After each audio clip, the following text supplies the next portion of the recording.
Hello, it is January 27th, 2022.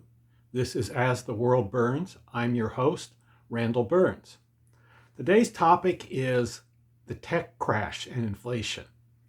And I'm going to try to explain some of the dynamics and give a little bit of background information here and put it into something of an historical context. Okay, inflation is rearing its ugly head. It's at a 40, 50 year high of 7% right now. Now, the Fed in the United States regulates the money supply. And this is very relevant to the economy of the United States and also to those countries that are tightly integrated with the United States. And this was done initially during the pandemic. The Fed when the pandemic started greatly expanded the money supply in hopes of forestalling a market crash. When COVID-19 first hit, stocks overall started to crash, and the Fed said, "Oh my God," and stepped in and pumped money into the situation, buying certain securities in an attempt to keep things from becoming worse. Okay. Now, part of the background on this you have to understand is that during after the 1929 crash, the Fed followed a tight money supply policy, which is regarded by many economists as having been literally the worst thing that they could have done in that situation. Now, in their infinite imagination, they may be doing something even worse now. Okay. When I was much younger, there was a ongoing, very public debate between Kenneth Galbraith and Milton Friedman, who were both very prominent economists at that time, about the causes of inflation. And Milton Friedman focused on money supply as the major issue. Kenneth Galbraith focused on factors like industrial policy and innovation policy as major factors. And Milton Friedman more or less largely won that debate, I'd say, and became very influential as a result, got the Nobel Prize. And that policy has kind of worked since then. It really got intensified in the 1970s under the Carter administration, when Paul Volcker was appointed as head of the Fed. And Jimmy Carter, who, whatever his flaws, was trying to do the right thing, very much so. And he basically told Volcker, do what it takes to get inflation under control. I will take the heat. And he handed a economy with inflation under the control over to Ronald Reagan, who didn't have to do much to look good as a result.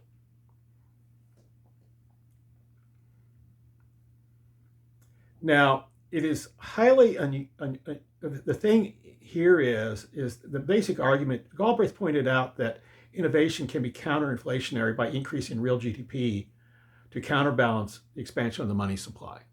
Now, the U.S. is unusual among advanced nations in that it really no longer has an industrial policy. It did under Alexander Hamilton, and that was a major cornerstone of the platform of the old GOP that some of my relatives actually helped found. But it was a very different party back then. Okay, Karl Marx actually was a correspondent for a Republican newspaper and urged his followers in the United States to join the Republican Party. And the Social Democrats, who were refugees from the failed revolutions in Germany, formed a major part of Abe Lincoln's coalition by which he got the presidency. This is a part of history that's not really taught today. This situation persisted until La Follette took the Social Democrats out of the GOP, and then they eventually wound up more or less in the Democratic Party and have stayed there to this day. But that's part of the historical context here. Okay. Now,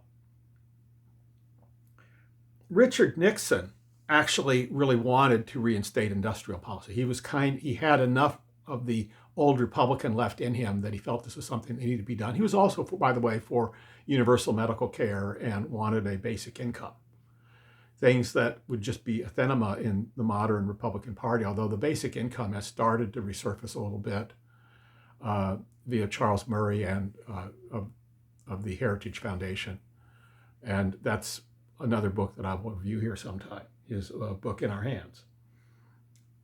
But there's an intricate relationship between money supply, regulations, reserve requirements, and factors influencing the demand for money, which include technological innovation. And that really needs to be better understood. Now, I want to focus a bit on the record between the recent Fed policies and the tech crash. I mean, all it really took was for the Fed to say, okay, inflation is getting out of control. We have to do something about it. We're going to do it the way we traditionally have done it. We're going to raise interest rates. Now, the odd thing there, and I don't fully understand exactly why, is TLT put options have not increased. I own some. I watch it. And I would have thought that if inflation was really, that if the Fed was really going to tighten money supply, that would happen. But they seem to be backpedaling on that a little bit, despite their rhetoric. At least that's what the market says to me. So they're going to have to figure something else out. And there are a couple of articles that I've linked to in here. One's from the Financial Times in the UK, which is talking about the inflationary effect of innovation. The other one is from Reuters, where it's talking about Cathie Wood's and how she regards extreme innovation as being a deflationary thing. She's been saying things like, we need to worry more about deflation than inflation, because she's assuming that the innovations are just going to be allowed to be released and that they're imminent. And there is a bunch of stuff in the pipeline. I am not so sure that the innovation is going to proceed. I mean, basically, policies that crash tech stocks, in my view, are actually the 180-degree opposite of what you want to do to contain inflation in the long term. But we're talking people that, due to the efficient market hypothesis and the short-term focus of the U.S. business community, which is kind of unique among major countries in how extreme it is, they're not thinking long-term. They don't have long-term models, okay? And part of this kind of goes back to the 60s, where under Nixon, there was a movement within his own party that anything that smacked of economic planning was bad, and they didn't want it. Okay, and they turned their back on Nixon as a result. And a lot of the elements that were threatening him for his resignation that really forced him out were among those elements. That was, Barry Goldwater was one of the leaders of that constituency. And there are good things about Barry Goldwater. They're bad. I'm just trying to relay the story as best I understand it. Now, the thing is that tech stocks have substantial capital needs. They're highly risky. They are affected by real returns of treasuries, not nominal returns. And tech companies need to be assured not only of getting their initial venture capital and seed money, but they need to be referred to, they really need stable conditions down the road, particularly before they go public or when they are in the early stages of, they're in the ramping up phase where they're doing things like building factories. I mean, those Tesla factories are enormous capital expenditures. And the R&D that went into those is enormous and is not well appreciated by a lot of the investment community just yet. But why would the Fed crash tech stocks? Well, one problem is that this kind of innovation can be deeply threatening to established businesses. And a lot of those businesses have, Cathie Wood, for example, has been saying that these businesses are threatened with extinction. And she's been saying that at the top of her lungs and telling people, hedge your bets. Because she's talking, I have a link to one of her articles where she's talking about very broad sectors going away, okay? And some of the ones that are left are maybe not the kind of businesses you really want at all or ever wanted. I don't think that big tobacco companies or companies making highly refined foods contribute anything really to the country long term. In fact, I think they mine the health long term, and so does Credit Suisse, by the way. They're advocating a sugar tax that would directly impact companies like Coca-Cola and a lot of the corporate food industry. But such businesses, they may not be very good at contributing to the long-term health of the economy, but they're very good at influencing legislation. They can spend big bucks buying politicians. And I spent a link that shows you just how much of the time of politicians they suck up. And it's scary. And many Fed employees have a banking background. They may only be at the Fed for a few years and plan on going there, or maybe they've come from a banking background and gone into the Fed.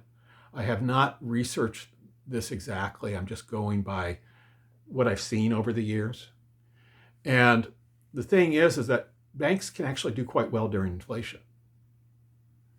Okay. Now, the other thing that's going to be in my next video on this one is that housing prices are growing faster than inflation considerably. And a lot of the money that the Fed pumped into the economy went to things like real estate loans and to pump up that industry, which I think was a very big mistake. Okay, I didn't want to see a real estate crash, but I also didn't want to see a gravy train for real estate developers, and I think we've seen too much of that, and that's an area that really does need to be pared down. But there's also, the thing is that's scary here, right? Is once you interrupt, if you take this far enough that you seriously interrupt private tech companies, it takes at least 4 years to start back up again. You can't just turn it on and off at will, okay? Now,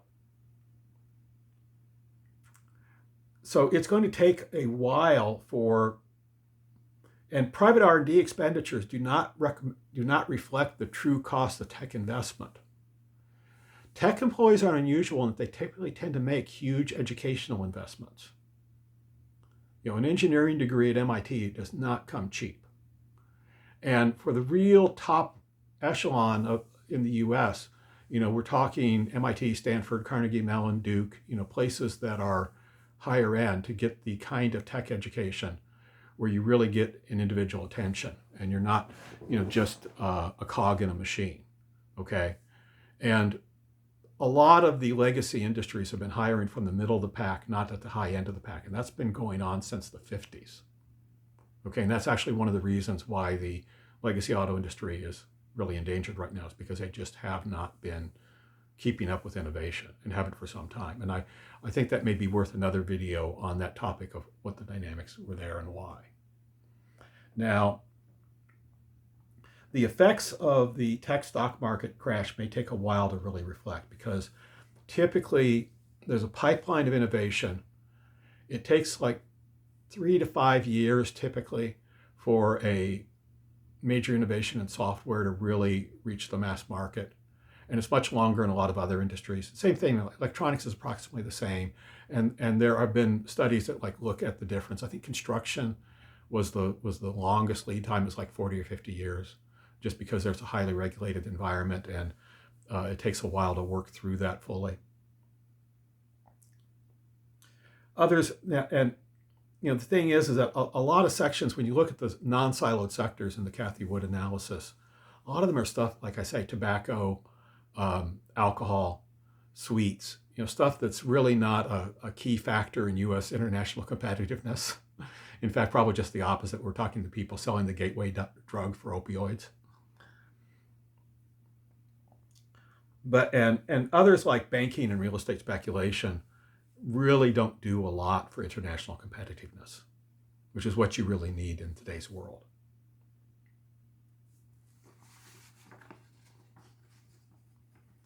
Now, what do I think needs to be done here? Okay, government R&D has decreased. It's still a substantial block of overall R&D. The thing with the government portion of it, we don't necessarily need to increase it dramatically, but we can use it to adjust for business cycles. And so basically weighting it more towards the times of decreased private R&D and doing that quite consciously and intentionally. And that'll be a little bit of inconvenience for the government tech sector. We're not talking, the variance in tech expenditures, when I look at the chart, looks to be around 20-25%. So we're talking like 0.5% of GDP. And I don't know if we need to go that far to really adjust this. We could do things like increase research grants, research prizes, education and retraining assistance, during the down cycle. And the thing you have to understand is when you're talking to tech employees, these, like I say, these people that have really put a lot of personal investment in, you need to keep them on a steady keel to keep this going, okay? And we need to have something a bit more than, you hit it big in a startup and retire at age 30, or you're nowhere. And the government also are kind of a retreat position for people that don't make it in the high-fly business sector. And we need to kind of think about that a little bit, okay, and how that should really go. We need to sever the links where established companies can buy legislation and do things like politicize the Fed. And I've talked about that extensively. Campaign finance is in desperate need of reform. And having congressmen spending 60% of their time on that and having literally at this point, a lot of what they know about anything is what the lobbyists tell them, and that needs to change. The government needs to reinstate some of their independent analytical capability. Right now, in the area of economics, that's heavily weighted to the Fed. I think that's a huge mistake. I think we need fundamental reform of the Fed.